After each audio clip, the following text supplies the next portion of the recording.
It's been 14 or 15 weeks since we started talking about fathering and figuring out fatherhood together on this podcast channel. And thank you to everybody who has joined us. Thank you for everybody who has clicked the like button or the subscribe button, or especially for those who have left a review. The reviews are really, really helpful. We've read all two and a half of them, and we're grateful. And but here's the point: we are heading into our very first Christmas season as the Father Figures team. And we don't have any traditions yet. So we thought we might start a new tradition by talking about traditions. For me, as a child growing up, I don't remember a lot other than traveling, a lot of traveling around Christmas. Of course, we would do a church service or seven over the Christmas weekend. Most Christmases we were involved in multiple carols. I think I played third cornet in the Warragul Municipal Brass Band in the Warragul Civic Gardens on the back of a truck many, many times, pretending I knew what the notes were to play on the cornet to get those carols done. And we would of course do a church service here and there as well over the Christmas season. But the thing that of course I mainly remember is that experience of being with my family on Christmas morning. Now, our family particularly was a little bit wild when it came to presents. Not necessarily big, expensive presents, just lots of presents. And so half the fun, or one of my greatest memories, I should say, is that whole feeling at the end of getting maybe like a laundry basket and getting all of the torn up shreds of paper because, of course, you know, everyone, mum had wrapped everything beautifully, and we had no respect for the wrapping, torn it off, thrown it all around the room. And on several occasions, I swear I would, and I will check the data on this, I swear on several occasions, we had Christmas paper fights on Christmas morning. So as we've done Christmas mornings with our kids over the last few years, there have been many, many years where at the end of opening the presents, we would have Christmas paper fights. Now, the reason I mention this is because, again, that didn't mean that the kids got really expensive, big gifts. It just meant that often we were wrapping very small, very fun things in lots of paper. And maybe the reason we were doing that was just so we could have that beautiful mess of Christmas. Christmas can be a really stressful time. Christmas can bring up all sorts of weird feelings for people. Marking occasions, of course, really, really can.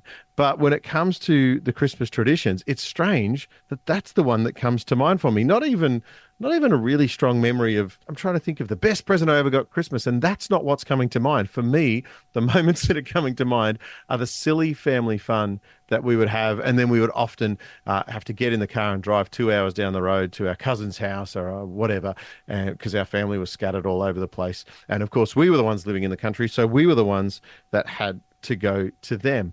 But the real reason that I love to celebrate Christmas is I love to get together with other people and share the good news of Jesus' birth. Now, again, it's one of those things where people worry that the message of Christmas is always being diluted, is always being taken away. But the message of Christmas is something that is spoken into our hearts and stays with us and creates an anchoring moment and an anchoring understanding that Christ is with us. That's what Emmanuel means. Emmanuel, God with us.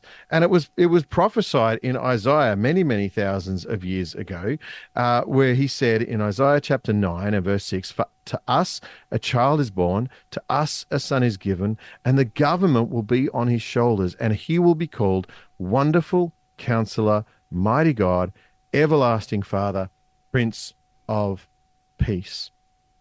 The memory that I want to create around this Christmas season is one of an internalization of that understanding of Emmanuel, God with us, that we have a Prince of Peace, that we have a peace that we can carry with us every single day in every single moment, no matter what stresses come across us as parents, as leaders in families, as people trying to organize the craziness around Christmas. So whether your tradition is fighting with Christmas paper or a water fight in the backyard or getting the latest PlayStation, I don't care. I'm hoping that part of this Christmas you start to get a bit more of an understanding of that tradition of having it reminded to you that you have access to a wonderful counselor, a mighty God, an everlasting Father who is a Prince of Peace.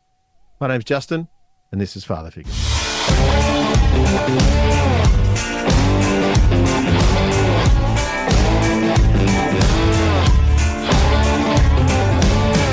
Now, ladies and gentlemen, a man that has brought me much peace. Well, as much peace as he has stress over the years. Mick Sullivan is in the house. How you doing, Sunshine? Hey, I'm good. It's Santa Macca or Macca Santa, one of those.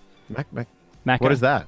Well, Macca, a lot of people call me Macca. I don't know if you've realised my surname's McSullivan, so people call me Macca. Right. And Santa, because I've got a beard like Santa. Should I draw you a picture? I know, but... Am I supposed to have understood that people call you Macca Santa, or have you just ordained yourself as Macca Santa? Look, we did do an episode on nicknames, and maybe I made that one up myself. But that's okay. Santa Macca. Anyway, it's good to be here. Yeah. Well, it's not so much that it's not Macca as a nickname is fine. I'm down for that. But you just added the Santa part. I thought I don't know. I don't know. I mean, you are jolly. That's true, jolly, and I've got a beard. It is a glorious beard. Actually, as you age and you step through new seasons of your life, at some point you need to be... Have you ever done the Santa? Have you ever been the Santa? Yeah, many times, yeah. And we, digress slightly, but in the CFA, so the fire brigade, I'm in the local CFA, we do Santa runs on the fire truck. We go and visit people. So there has been on occasion where I've been Santa on the fire truck.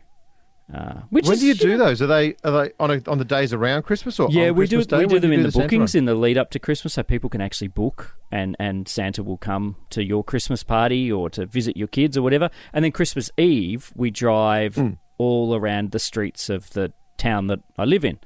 And Santa, we actually, side note, there's two Santas, two fire trucks. I mean, these are Santa in this mode is just Santa, Santa's helper. And the two fire trucks go to opposite end of the town and work our way through all the streets of the town. And it takes about 4 hours for two trucks to do that. That's Christmas amazing. Eve. And do you still are you still allowed to throw lollies and things like that? We don't throw them, but we do pass out lollies, yeah. So we got lollies in Santa has a sack full of lollies, and the kids come up to the truck and we give them lollies, and then they can sit on the side of the truck and have a photo with Santa. And yeah, it's really cool. That's so cool. Yeah. I'd kind of forgot. I'm so glad you mentioned it because that was a tradition in my town too, in Carramborough where I grew up, and I remember seeing the Santa. So is that something that every CFA does? No, Heathcote Junction, Wandong. So Wallen is the next town over, and Kilmore is the other town over. Neither of those towns do an official sort of Santa run.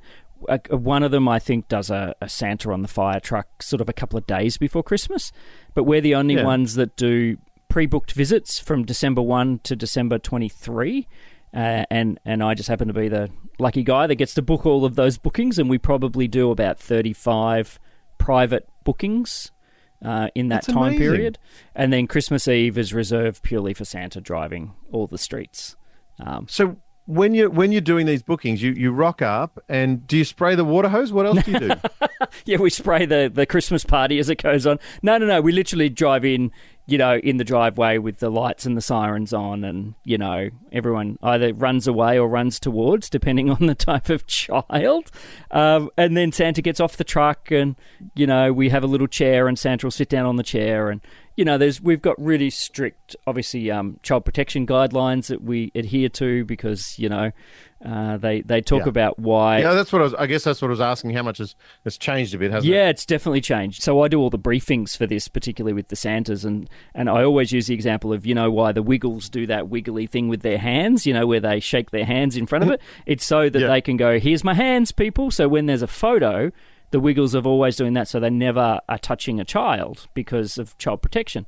So that's why they do that. I've never put that together. Yeah, that's revelation to me. I've never. I mean, as a pastor, I've got the high five option. I do that all the time. I show my hands, but I've never thought of the Wiggles as doing that. Yeah, the Wiggles. Yeah, wow. Yeah, so we talk about that with Santa and say you do a high five, you do a fist pump, or you can do a wiggly, but that's it. So no sitting on Santa's knee. We don't even lift kids up onto the fire truck. If parents want to do that, they have to lift the kids up onto the fire truck.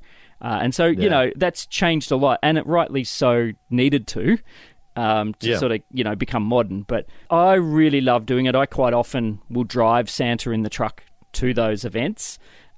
And just the joy of, turning up in a fire truck and blasting the siren and and putting the lights on and just watching kids just light up.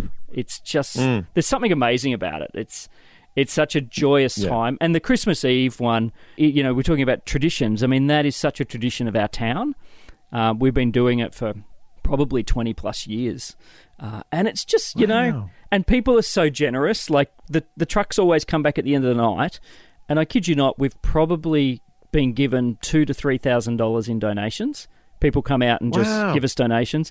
We get slabs of beer, we get, casks of wine and all kinds of things, food, anything. People just are so generous and thankful and grateful that we're driving around and spending our Christmas Eve doing this in the local town. But, there's nothing else we'd rather do because it just brings the community together and so much joy and happiness. And it's a really fun time.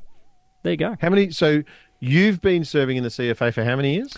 I'm probably nudging 15 years, I'd say, something like that, 13, 14 And was years. that like as soon as you walked in, they were like, hey, you're the guy. You're Macca Santa. That's you. The first year I think I was Santa a few times, and it's evolved. We've mainly got one guy now who's Santa, and then I just kind of came in and ended up being the guy that organised it because I could see that it wasn't being organised especially well.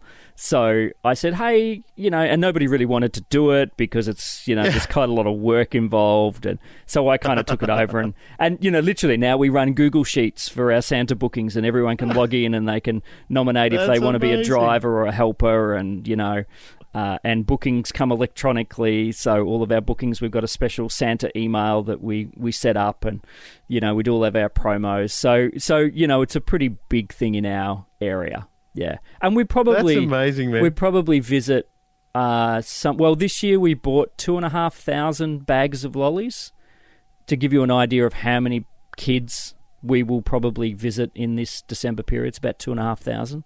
So it's a lot. Yeah, that's a few weeks of events, right? Correct. And do you go to the local? Is there a local carols that you show up at as well? Yeah, we do. We show up. We get booked for the local carols. We get booked for, we're booked for the local school where my kids go. They've got sort of a school event end of year, and we go to that. The netball club, the kindergarten, the playgroup, all of their breakups. We go to the football club. So they all book us and we come and do that. And then you go to these extremes of, the school's got 400 kids and Santa and the fire truck. And then the next day we're going to a booking with one kid. It's somebody, and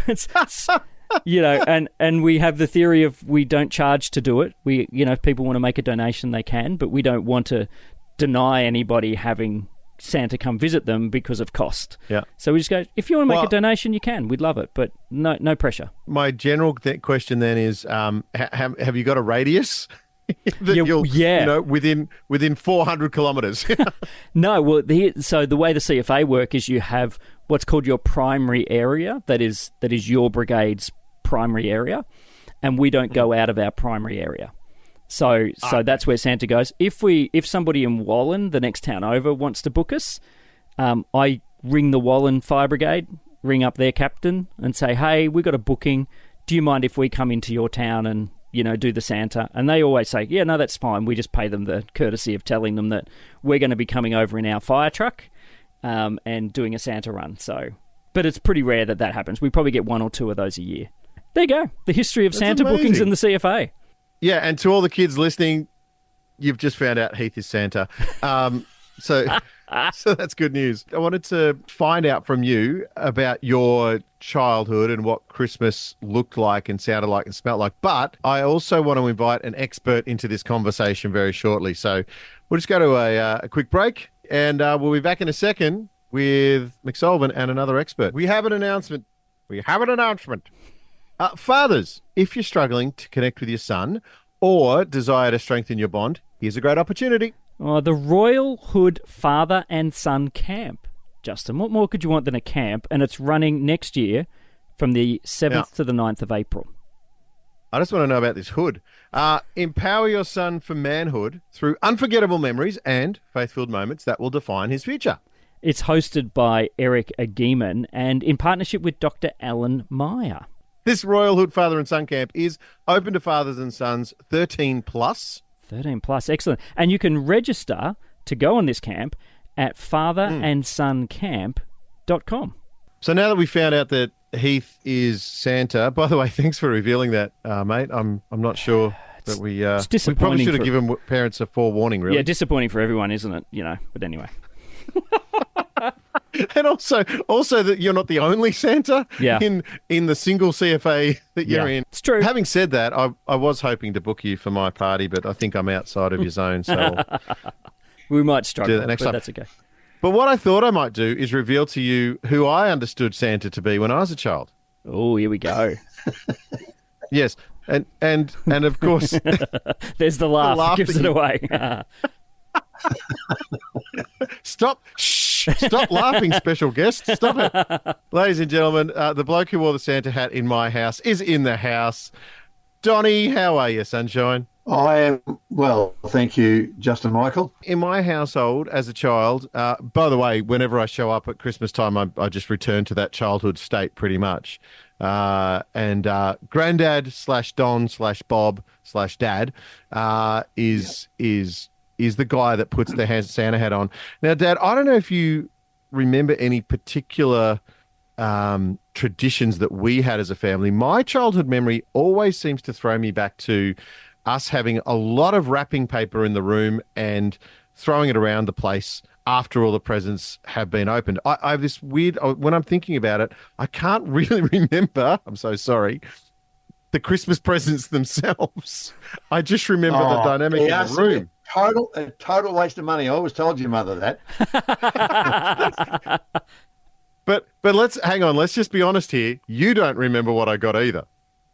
Well, that was one family tradition. The kids always used to say, "Dad, what did I get for Christmas?" before telling me, because Mum used to wrap all the presents, and half the time I didn't know what was in them. That's true.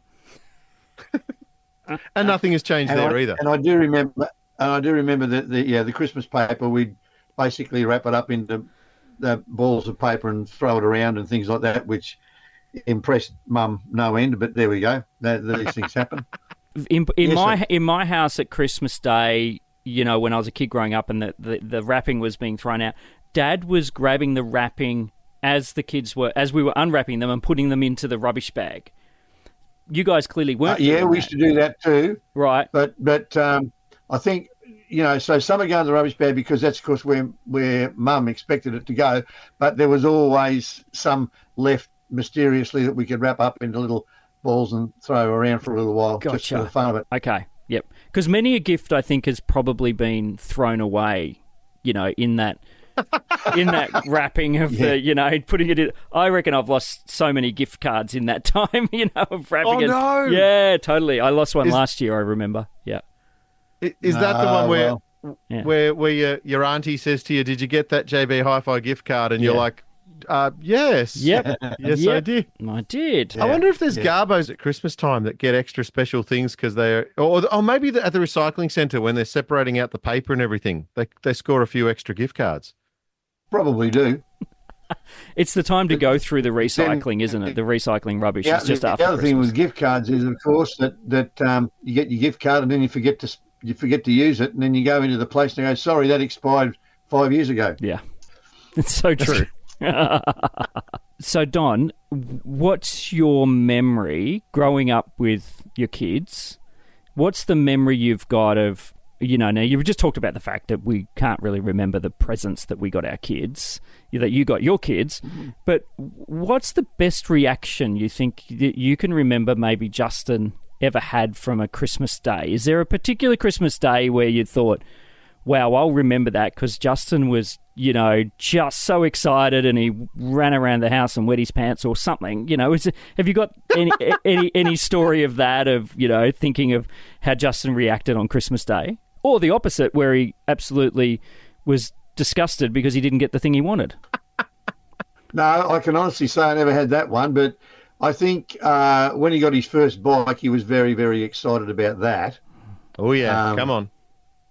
What sort of bike was it? You'd remember, Justin. What was the bike? It was a white BMX. White BMX. Did it had tufts? I remember there's a couple of bikes. There's a couple of bikes. And, Dad, I'm so sorry, I don't remember which one was a birthday and which one was Christmas. But I did have at one point I did have the 80s bike with the long seat, the long sparkly vinyl seat. I had one of those early on. And then I remember having a white BMX with chunky tires. And I have a funny feeling I did get Spokey Dokies on that BMX as well. Pretty, I mean, I was legit. I could have appeared on Stranger Things with the bikes I had. That's so good. He tried all sorts of tricks, and one day in one of the houses we lived at, it was sort of below road level. The main road went past us, and it was below road level. So Justin would get up to the top, and he would ride down the driveway and around the side of the house, and then skid the bike before he reached what was a barbed wire fence. Except one day he miscalculated and went through the barbed wire fence, and he still has some scars on his leg, I believe, to prove that he's actually been through a barbed wire fence and survived.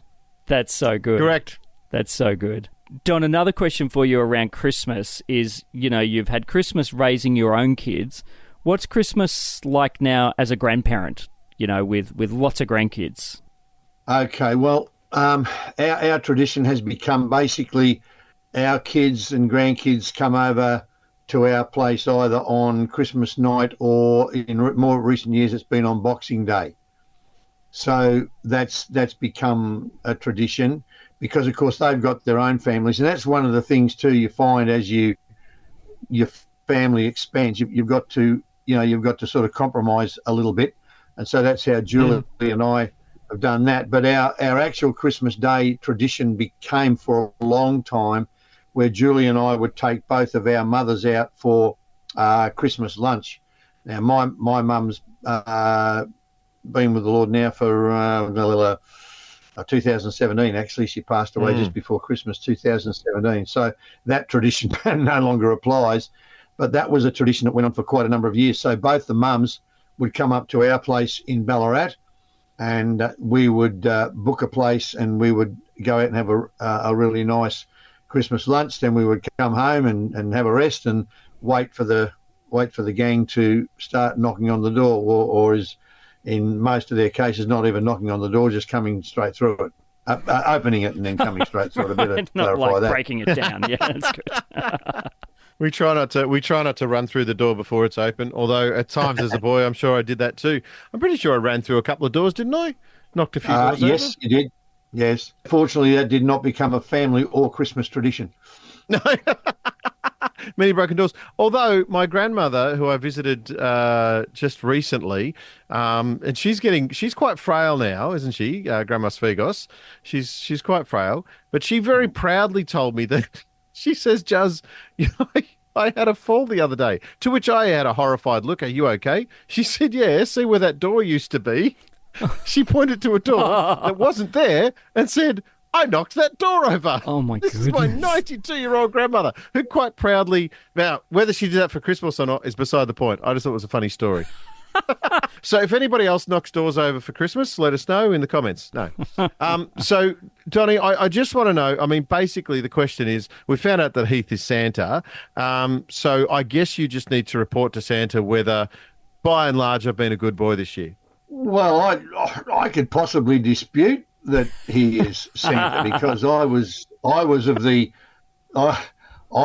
understanding that I was, and all my family believes that. But however, there's a few around, Don. But I will ask the question, whether you think Justin has been a good boy or not this year. Well, that's a great question, isn't it? And let's define good. Because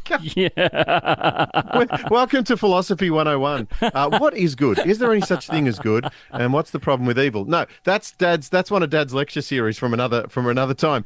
But could I just say that right here on the podcast, because all the famous YouTubers do this, I just think what we're barreling towards, and I don't know if you realise this, we're barreling towards this, and we're not going to burst through a door. But I am going to say we need a Santa versus Santa fight. That's what we need.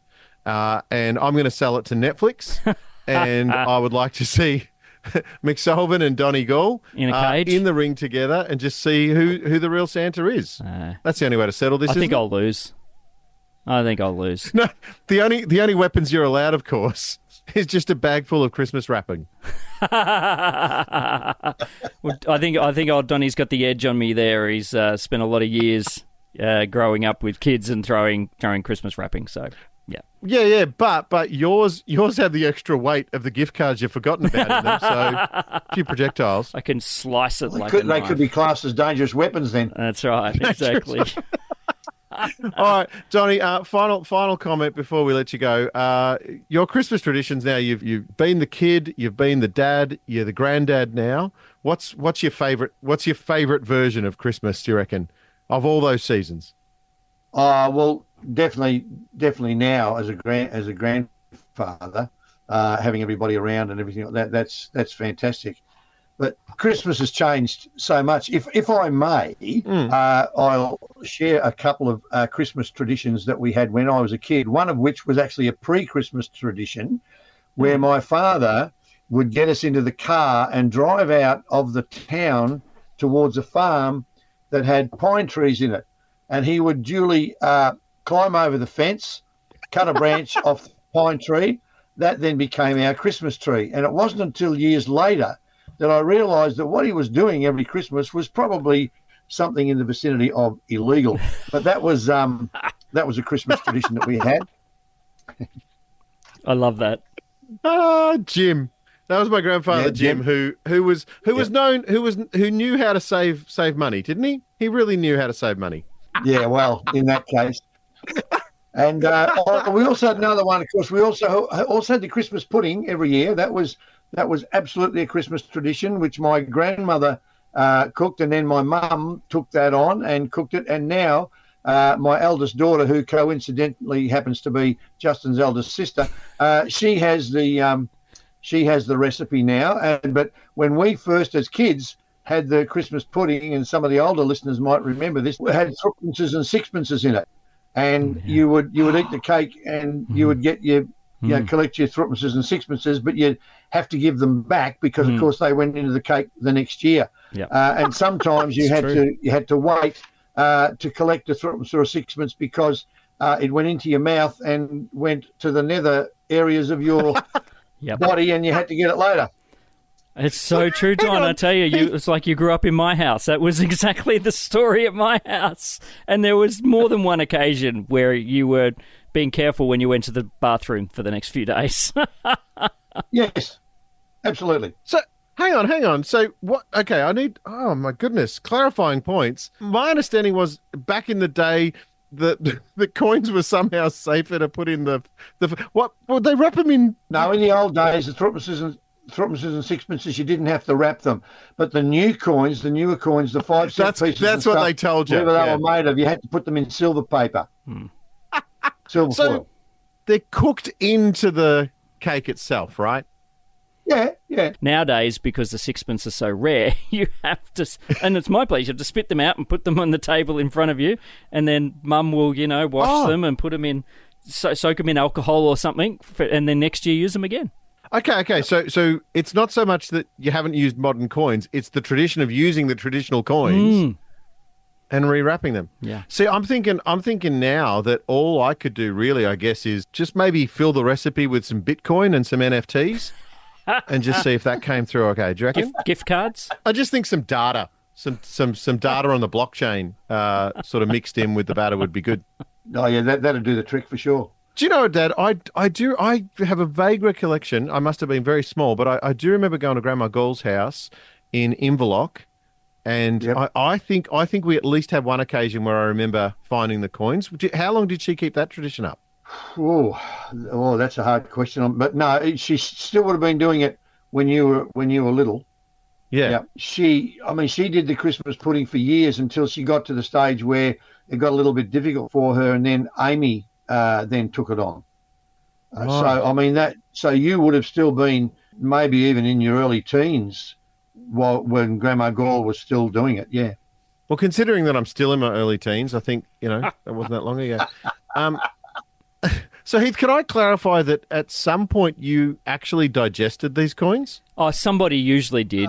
Somebody inevitably. Yeah, there was always somebody who digested a coin. Yeah.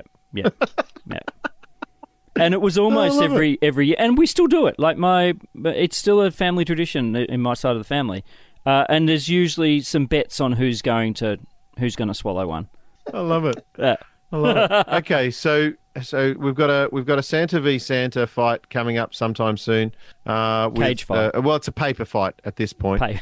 And then I think we should round 2 is obviously eat the plum pudding without swallowing the coins. Yep, done. See who wins. We might have a game show on our hands here, fellas. Just what we want. We could. Donnie, on the other side of it, you're a preacher man, and I know you've done your fair share of Christmas services. Do you have a favourite memory of what happened at Christmas around Christmas services and caroling and things like that? Oh, mate, no, not really. To be honest, I mean, we used to have the service on Christmas Day, and then the tradition there became more Christmas Eve, so that people didn't have to feel like they had to come to church on Christmas Day, but could spend time with their families. But no, not any really special memory. They were just all. Every year was just a special time when people who made the effort, would come, and it would just be a really nice time of singing carols. And I think half the time people came to church just to see if Pastor Don could actually preach a short message at Christmas. So. Pastor Don has never preached a short message in his life. I think a short version is 30 minutes. The regular versions are 60 minutes, and somewhere in between is what he's supposed to do. Is that right? No. So I think what you may be forgetting is my childhood memory of you and Jules singing "Come On, Ring Those Bells." Oh my goodness. I remember that song. If you could imagine Donnie in a 3-piece suit and Jules with her hair done, she would have done the rollers the night before, and a couple of microphones plugged into a portable little stereo system, and a cassette tape with a backing track, and "Come on, ring those bells, light the Christmas tree. Oh, Jesus is the king. Oh, come on. Born for you and me." Yeah. Donnie, we love you. Thank you so much for being part of Father Figures today. Thanks, guys, for your podcast. It's really, really good. Really enjoying it, and I wish both you and Heath and all your listeners a very Merry Christmas. Thank you, Donnie. Thank you, Santa Donnie. Love you. Love you too. So, Heath, thanks to my dad, Don Gall, for being a special guest on today's episode. We know Christmas can be really, really tough. It can be anxiety inducing when you start to think about who's going where, who to visit, which present to take, whether the family's getting along this year, which part of the family to get together, or if you just want to hide in your cave at home. But remember, we spoke at the start of this conversation about the prophecy of who Jesus was for the people of the world.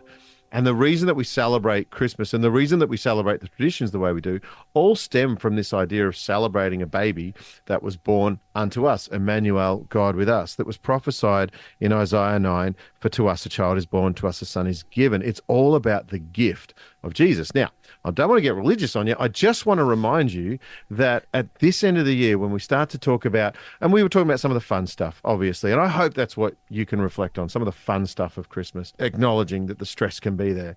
But the prophecy does speak about having a Prince of Peace. And so that's really just our prayer from us at Father Figures to you listening. I just pray that you would experience that peace this Christmas. There's always trouble in the world around you. In fact, Jesus even said that in John 17. He said, in this world you will have trouble, but fear not, for I will be with you. And that's what he's talking about, being with you in every single season. So I pray that you can reflect on the fun stuff, the silly stuff, and the simple stuff, whilst remembering that you have access to the Prince of Peace. God bless you, and Merry Christmas.